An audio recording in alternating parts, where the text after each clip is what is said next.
Mark chapter 5. Jesus restores a demon-possessed man. They went across the lake to the region of the Gerasenes.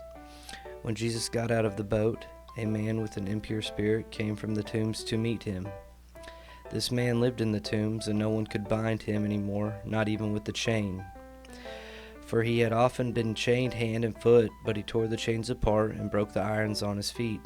No one was strong enough to subdue him. Night and day among the tombs and in the hills he would cry out and cut himself with stones. When he saw Jesus from a distance, he ran and fell on his knees in front of him. He shouted at the top of his voice, "What do you want with me, Jesus, Son of the Most High God? In God's name, don't torture me." For Jesus had said to him, "Come out of this man, you impure spirit." Then Jesus asked him, "What is your name?" "My name is Legion," he replied, "for we are many." And he begged Jesus again and again not to send them out of the area. A large herd of pigs was feeding on the nearby hillside. The demons begged Jesus, "Send us among the pigs, allow us to go into them." He gave them permission, and the impure spirits came out and went into the pigs.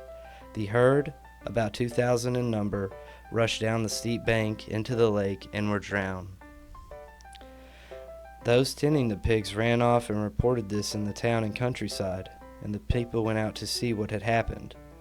When they came to Jesus, they saw the man who had been possessed by the legion of demons sitting there, dressed in his right mind, and they were afraid. Those who had seen it told the people what had happened to the demon-possessed man, and told about the pigs as well. Then the people began to plead with Jesus to leave their region.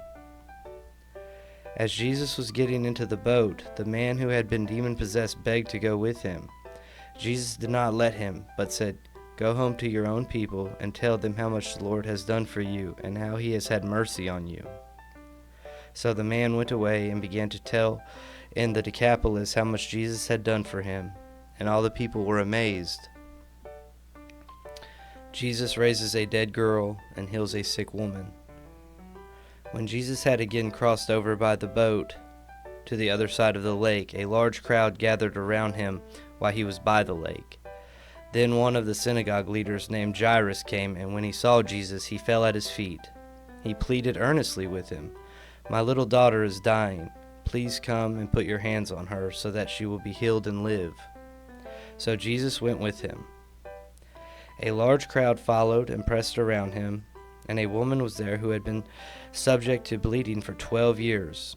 She had suffered a great deal under the care of many doctors and had spent all she had, yet instead of getting better, she grew worse. When she heard about Jesus, she came up behind him in the crowd and touched his cloak, because she thought, "If I just touch his clothes, I will be healed." Immediately her bleeding stopped, and she felt in her body that she was freed from her suffering. At once Jesus realized that power had gone out from him. He turned around in the crowd and asked, "Who touched my clothes?" "You see the people crowding against you," his disciples answered, "and yet you can ask, 'Who touched me?'" But Jesus kept looking around to see who had done it. Then the woman, knowing what had happened to her, came and fell at his feet, and trembling with fear, told him the whole truth. He said to her, "Daughter, your faith has healed you. Go in peace and be freed from your suffering."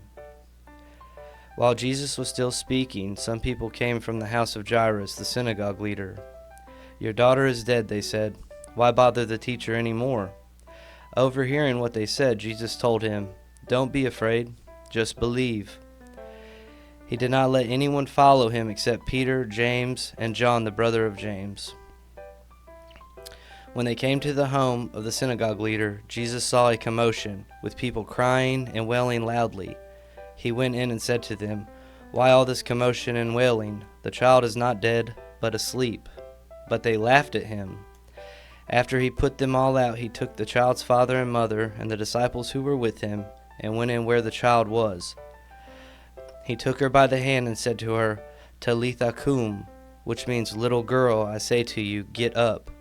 Immediately the girl stood up and began to walk around. She was 12 years old.